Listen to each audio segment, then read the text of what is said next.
تكون مطمئن.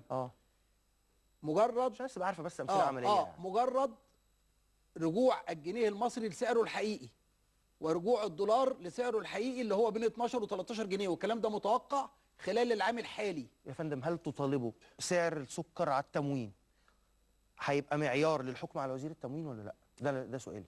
سعر الزيت على بطاقه التموين، معيار الحكم ايه المعيار على وزير التموين؟ انه مدى تنقيه البطاقات بحيث ما ياخدش الدعم غير المستحق فقط لا غير. تمام. ودي هم شغالين فيها بقالهم فتره، والمفروض ان يعني تظهر. نرفع من الدعم للمواطن المستحق، والغير مستحق ده يتشال نهائي. ده الحكم بتاعنا هيبقى على وزير التموين.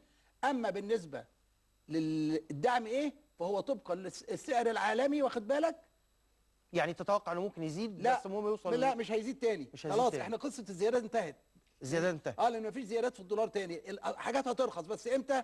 بعد ما يبدا التاجر او الحكومه تستورد بالاسعار الجديده للدولار خلال 3 4 شهور. تاريخيا ما حصلش. دي دوره 3 4 شهور. ولن يحدث. لا هيحدث ان شاء الله. هناك فجوه. طيب لن يحدث. هل ايه اللي يخلي حضرتك، ايه اللي يخلي حضرتك كنائب تغير من هذا الموقف المسبق من حكومه المهندس شريف اسماعيل؟ لا شيء. هذه جربت. ايه اللي ممكن يحصل يعني؟ هذه حكومه جربت وانتهت بهذه التجربه الى ما نحن فيه من فشل كامل وازمات كامله. لا يوجد مؤشر واحد على نجاحها. اذا كان المؤشر هو رضا الجمهور، فانا هو ده المؤشر الاساسي. استنادا الى بصيره فانه 80% من المواطنين غير راضيين على اداء الحكومه. كويس. نهايه السنه الماليه حضرتك شايف انها هي الحكم مثلا على الحكومه؟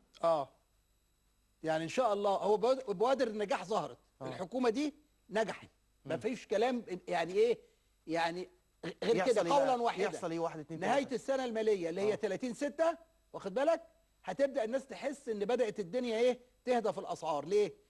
اي دوره بتاع التاجر بتاخد 3 4 مرات في السنه. كويس. يبقى المره 4 شهور او 3 شهور.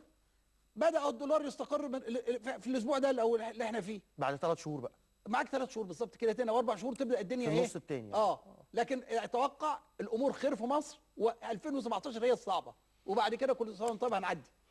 ما يرتبط باسماء اخرى في الوزاره ده اللي هنتابعه مع كمان ضيوفنا بعد الفاصل. النائب الدكتور ياسر سمير غطاس، نائب الدكتور المهندس ياسر عمر. بشكر حضراتكم شكرا جزيلا. نورتونا معاكم. شكرا.